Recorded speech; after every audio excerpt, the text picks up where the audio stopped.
Hello दोस्तों, आज मैं आपको एक बहुत ही अच्छी जीवन में काम लगने वाली स्टोरी सुनाने वाला हूँ। अगर किसी से दुश्मनी भी करनी है ना तो अक्लमंद से करो। एक कहावत है कि एक बेवकूफ़ आपका दोस्त है उससे तो अच्छा आपका एक अक्लमंद दुश्मन।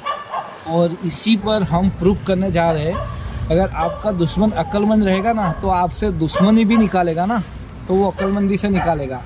और आपका बेवकूफ़ दोस्त होगा ना तो उसकी दोस्ती भी बेवकूफ़ी वाली होगी, उसकी परिणाम आपको भुगतना पड़ेगा। तो इस पर ही आज की कहानी है। एक जंगल था, वो जंगल में दो दोस्त थे और एक महावत था और महावत का एक दोस्त था। महावत हाथी चलाना, जंगल में पूरे दिन घूमना, जंगल के पेड़ पौधों में से अच्छे अच्छे फल खाना। तो उसके साथ एक बेवकूफ़ की दोस्ती हो गई थी।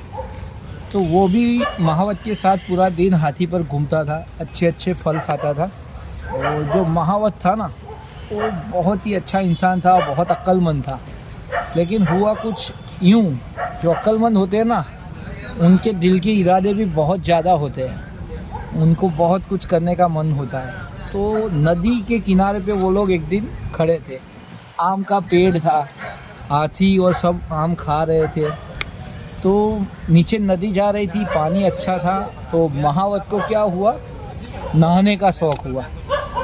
अब उसको तैरना आता नहीं था, लेकिन आप भी जानते हो हाथी बहुत बड़ा होता है, उसकी सूंड लंबी होती है, उसे पकड़ के नदी में नहा सकते हैं। तो उसने अपने दोस्त से बोला, ये अंकुश है, ये लेके बैठ, इस तरीके से हाथी को तेरे को कंट्रोल करना है और मैं हाथी की सूंड पकड़ के नहाने जा रहा हूँ। तो वो हाथी की सूंड पकड़ के नहाने चला गया। उसका दोस्त बेवकूफ़ था, कुछ देर में भूल गया, वो तो आम खाने लग गया। अंकुश पड़ा एक साइड में। अब बिना अंकुश के कभी हाथी भी खड़ा नहीं रहेगा, उसको भी पता चल गया कि मेरे पर किसी का अंकुश है नहीं है, अब मैं आज़ाद हूँ। तो उसको भी फल खाने थे। उसने जो महावत को पकड़ा था यूँ छोड़ दिया, महावत गया पानी में डूबने और ऊपर से वो फल खाने लग गया।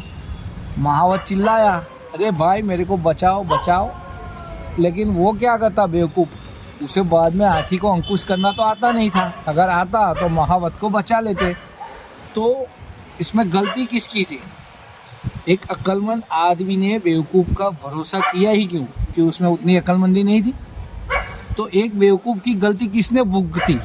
अक्लमंद इंसान से। तो कभी दोस्ती करनी है तो एक अक्लमंद से करो, और दुश्मनी भी करती है ना तो अक्लमंद से करो। क्योंकि जीवन में एक कहावत है कि आपका अक्लमंद दुश्मन रहेगा तो आप कहीं खड़े हो चार लोगों के बीच में तो वो आपसे अपनी दुश्मनी निकालेगा ना, तो सोच समझ के निकालेगा, क्योंकि वो अक्लमंद है। तो दुश्मन भी करना है तो अक्लमंद से करो। धन्यवाद दोस्तों।